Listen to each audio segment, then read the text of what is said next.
င်္ဂလာပါရှင်ကျမတို့ရဲ့မိုးလေဝသသတင်းချန်နယ်လေးကကြိုဆိုလိုက်ပါတယ်။21ရက်နေ့အတွင်းနေပြည်တော်မန္တလေးတိုင်းဒေသကြီးပဲခူးတိုင်းဒေသကြီးမကွေးတိုင်းဒေသကြီးစကိုင်းတိုင်းဒေသကြီးကချင်ပြည်နယ်ရခိုင်ပြည်နယ်နှင့်ရှမ်းပြည်နယ်တို့တွင်နေရာကွက်ကြားမှနေရာကျဲကျဲနှင့်ရန်ကုန်တိုင်းဒေသကြီးဧရာဝတီတိုင်းဒေသကြီးတနင်္သာရီတိုင်းဒေသကြီးကယားပြည်နယ်ကရင်ပြည်နယ်ချင်းပြည်နယ်နှင့်မွန်ပြည်နယ်တို့တွင်နေရာစိတ်စိတ်မှနေရာအနှံ့အပြားမိုးထစ်ချုံရွာကအချို့ဒေသများတွင်နေရာကွက်၍မိုးကြီးနိုင်ပါသည်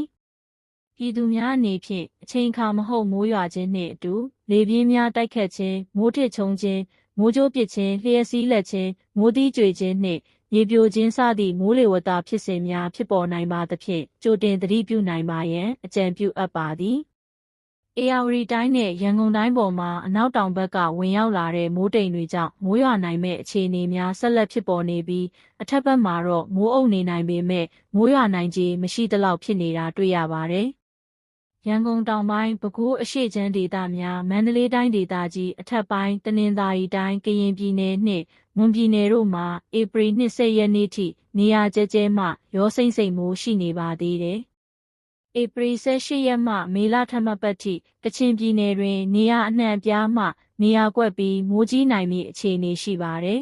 ။ဧပြီ26ရက်နောက်ပိုင်းမှမေလပထမပတ်ထိထိုင်းနိုင်ငံအပါအဝင်တနင်္သာရီတိုင်းရှမ်းပြည်နယ်အရှေ့ပိုင်းနှင့်တောင်ပိုင်းမန္တလေးတိုင်းရန်ကုန်တိုင်းပဲခူးတိုင်းကယားပြည်နယ်ကရင်ပြည်နယ်နှင့်မွန်ပြည်နယ်တို့မှာနောက်ထပ်မိုးများရွာလာနိုင်ဖွယ်ရှိနေပါတယ်။မိုးတိမ်တောင်ဖြစ်ပေါ်မှုအခြေအနေရန်ကုန်တိုင်းဒေသကြီးပဲခူးတိုင်းဒေသကြီးစကိုင်းတိုင်းဒေသကြီးဧရာဝတီတိုင်းဒေသကြီးတနင်္သာရီတိုင်းဒေသကြီးကယားပြည်နယ်ကရင်ပြည်နယ်ချင်းပြည်နယ်နှင့်မွန်ပြည်နယ်တို့တွင်မိုးတိမ်တောင်များဖြစ်ထွန်းလျက်ရှိပြီးအဆိုပါမိုးတိမ်တောင်များရွေ့လျားရာနေရာတစ်လျှောက်တွင်မိုးရွာသွန်းခြင်းနှင့်အတူလေပြင်းတိုက်ခတ်ခြင်းမိုးထစ်ချုံခြင်းမိုးကြိုးပစ်ခြင်းလျှက်စီးလက်ခြင်းနှင့်မိုးသီးကြွေခြင်းစသည့်မိုးလေဝသဖြစ်စဉ်များဖြစ်ပေါ်နိုင်ပါသဖြင့်ကြိုတင်သတိပြုနိုင်ပါရန်အကြံပြုအပ်ပါသည်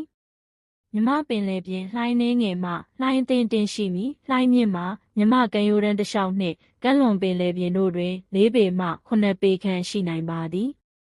နောက်2ရက်အတွက်ခန့်မှန်းချက်ရန်ကုန်တိုင်းဒေသကြီးစကိုင်းတိုင်းဒေသကြီးဧရာဝတီတိုင်းဒေသကြီးတနင်္သာရီတိုင်းဒေသကြီးကချင်ပြည်နယ်ကယားပြည်နယ်ချင်းပြည်နယ်မွန်ပြည်နယ်နှင့်ရှမ်းပြည်နယ်တို့တွင်နေရာစိတ်စိတ်မှနေရာအနှံ့ပြားမိုးထစ်ချုံရွာမည်နေပြည်တော်နှင့်အနီးတစ်ဝိုက်အတွက်မနက်ဖြန်မွန်းတဲ့ချိန်ထိခန့်မှန်းချက်တိမ်အသင့်တင်ဖြစ်ထွန်းပြီးမိုးထစ်ချုံ၍နေရာကွက်ကြားမိုးရွာမီရွာရန်ရာနှုန်း80ဖြစ်ပါသည်ရန်ကုန်မြို့နှင့်အနီးတစ်ဝိုက်အတွက်မနက်ဖြန်မွန်းတဲ့ချိန်ထိခန့်မှန်းချက်တိမ်အသင့်တင်ဖြစ်ထွန်းပြီးမိုးထစ်ချုံ၍နေရာကွက်ကြားမိုးရွာမီရွာရန်ရာနှုန်းပြည့်ဖြစ်ပါသည်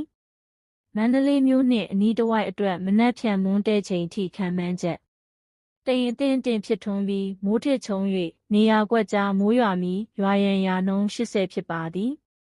မိုးလေဝသသတင်းတွေကိုအချိန်နဲ့တပြေးညီသိရှိရဖို့ကျမတို့ရဲ့ channel လေးကို subscribe လေးလုပ်ထားပြီးအသစ်တင်တိုင်းသိရဖို့အတွက်ဘေးနားကခေါင်းလောင်းလေးကိုနှိပ်ထားပေးပါနော်